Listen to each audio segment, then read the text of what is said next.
Hey, this is Joshua Jarvis with AvoidAtlantaForeclosure.com and also AtlantaShortSaleListings.com. And today I want to talk to you about investors. Okay, when I started doing short sales, I actually was working with an investor. This investor is still a friend of mine, and he does business the way I would expect most investors to do business. But the vast majority of these investors that are out there are watching webinars and then thinking that they can do that type of investing in Georgia. And what I'm talking about is, let me just tell you a story. In the past 60 days, well, let me tell you first where the story came from.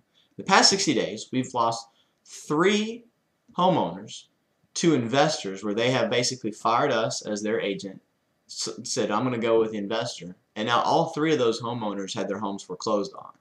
And what happens is someone's going to call you, and in this case of the client, someone called him and said, I want to make an offer on your property. I see it's a short sale. I think I can work with the bank. There's a story there. What they present is an offer that allows them to resell the property because they know the short sale is going to take a long time. They're going to resell the property while they're negotiating with the short sale with the bank. And that seems very reasonable. In fact, that's perfectly plausible. The problem is that if there's no clause for them to actually close, that if they don't find that buyer in that time period and the bank approves their short sale, then they're not going to close.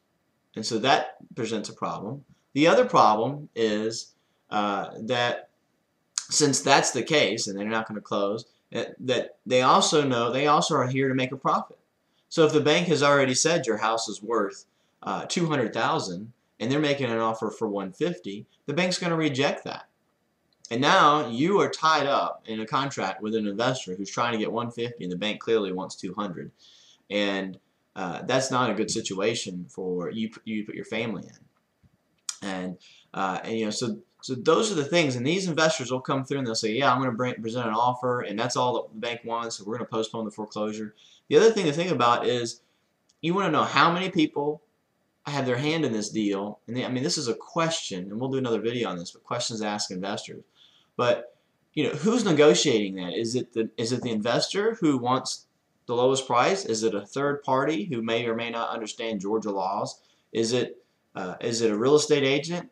Is the investor a real estate agent? There's all these kind of questions about investors, and this is the biggest problem we've seen lately, is that these investors, they went away because they couldn't do the deals, but then these guys that are doing the webinars started pushing them again and saying that we could do the deals. And yeah, you can do those type of deals via cash. That's it. In Georgia, you can do that deal in cash. So if you've got a cash buyer on the other end of that investment, we'll talk about that more, because we do love investors. We just don't love the people that are taking advantage of homeowners, and those people we don't want anything to do with. So to find out more, visit AvoidAtlantaForeclosure.com. That's AvoidAtlantaForeclosure.com, as well as AtlantaShortSaleListings.com. Thanks for checking us out.